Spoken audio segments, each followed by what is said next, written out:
제가 이제 선품 때도 얘기도 하기도 했고 어제 다니면서도 얘기를 한번 하기도 했는데 지금 아파트들이 여기 총 재건축 아파트들이 총 16개가 있습니다. 16개 아파트들을 일일이 다 암기를 할 필요는 없어요. 근데 여의도를 활용을 하는 측면에서 이 아파트들을 어떻게 이 16개나 되는 아파트들을 생각을 하고 활용을 해볼 것이냐라는 생각을 했었을 때 머릿속에 이제 중심점, 기준점을 잡아서 생각을 해봐야 돼요. 아파트를 보겠다. 재건축 아파트를 보겠다. 그 지역에 이제 아파트가 많으니까 요 기준점을 잡아서 한번 보겠습니다. 기준점을 잡는 거에 있어서의 포인트는 뭐냐면 재건축이니까 사업성이 좋아야 됩니다. 사업성이 좋으려면은 어떤 부분이 돼야 되냐? 속도적인 측면이죠. 속도가 빨라야 되겠죠. 그리고 중요한 게 또 대지. 대지권이 높아야 됩니다. 근데 이제 대지권을 또 다른 말로 얘기를 하면은 용도 지역이라는 말로 바꿀 수가 있어요. 그래서 여의도 일대에 지금 봐보면 이 주거 지역으로 되어 있는 자리들을 뭘로 바꿔요? 준주거. 또는 주거 지역으로 되어 있는 거를 뭘로 바꿔요? 상업지역. 상업지역으로 변경을 해서 그 용적률을 상향을 합니다. 용적률을 상향을. 주거지역 같은 경우에 통상적으로 지금 250을 내외를 하고 있는데 준주거 지역으로 가게 되면 400에서 500 요 사이를 가게 되죠.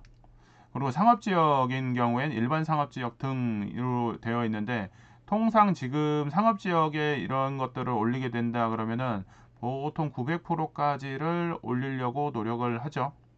그렇게 되다 보니까 이들 여의도 지역에 무슨 일이 벌어졌냐? 65층이 허가가 났고, 그다음에 적은 층은 뭐 49층도 나고, 그럼 이런 중간으로 이렇게 설정이 됩니다. 그럼 여기서 이제 65층 얘기가 나왔잖아요. 65층. 이 65층 얘기가 그러면은 우리 속에 머릿속에 65층이 얼마나 높으냐 했더니 여기 바로 있어요. 여기 63빌딩. 63빌딩이 63층이죠. 그러면 여의도 일대에 5층, 49층 이런 식으로 짓게 되는 모양이 나올 텐데 이렇게 되면은 이게 어느 정도의 높이가 되어 있는지가 가늠이 또 잡히기도 할 겁니다. 그리고 이 지금 예비로 나와 있는 게 뭐냐면 여기 이제 신축을 하고 있는 여기 수정 아파트 옆에 브라이튼.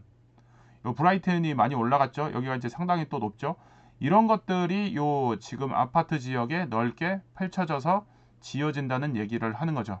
그래서 이제 이런 부분들을 한번 활용을 해볼 필요가 있는데 그러면 여의도에서 활용할 게 뭐냐? 여의도에서 활용할 거는 지금 봐보면 그 기준, 속도와 대지 이거를 잡아서 생각을 하는 게 좋습니다. 이거를. 그러면은 이제 여기서 요 속도와 대지가 빠른 지역들이 어디냐를 기준으로 삼아서 여의도를 분석을 하면 이것들이 확산이 되면서 다른 지역에도 이러한 기준에 의해서 움직여질 테니까 그러면은 그 기준이 되는 아파트들을 보면서 부동산 시장이 하락에서 상승으로 넘어갈지 그리고 흐름 전체가 좋아질지도 체크를 할 수가 있죠. 그리고 대장 단지들이 움직여야지 대장 아닌 것들도 빠른 속도로 움직일 수가 있죠. 그래서 이제 속도적인 측면을 고려했을 때 어떤 아파트를 보는 게 좋을까라고 하면은 시한부 모카라고 제가 얘기를 해드렸습니다. 이거 이제 따라하는 놈들이 나올 확률이 또 높을 수도 있죠. 그래서 시한부 모카 그러면은 이제 뭐냐 시한부 시범단지 그 다음에 이제 한양 아파트 그 다음에 삼부 아파트 그리고 여기 이렇게 가려져 있는 목화 요 네 개 단지가 지금 상대적으로 속도가 빠른 지역입니다. 요 네 개가 그리고 시한부 목화 그리고 이제 또 시한부 목화라는 게 목화가 이게 이제 한해살입니다. 한해살이니까 시한부죠. 그렇게 되니까는 이제 요거를 빨리 채취를 해야 되겠죠. 채취를 해서 이제 장사를 해야 되는 거죠. 팔아야 되죠. 어디 가서? 상업지 가서 누구한테 넘겨줘요? 서공수한테 넘겨줍니다. 서공수한테 넘겨줘서 목화를 파는 거죠. 시한부인 목화를 서공수한테 판다. 근데 어디 있다고? 상업지에 있는 상가에 가서. 그랬더니 이제 서공수가 누구냐? 여의도 서울아파트, 여의도 공작아파트, 그 다음에 여의도 수정아파트. 얘네들이 이 세 개는 뭐다? 상업지입니다. 상업지.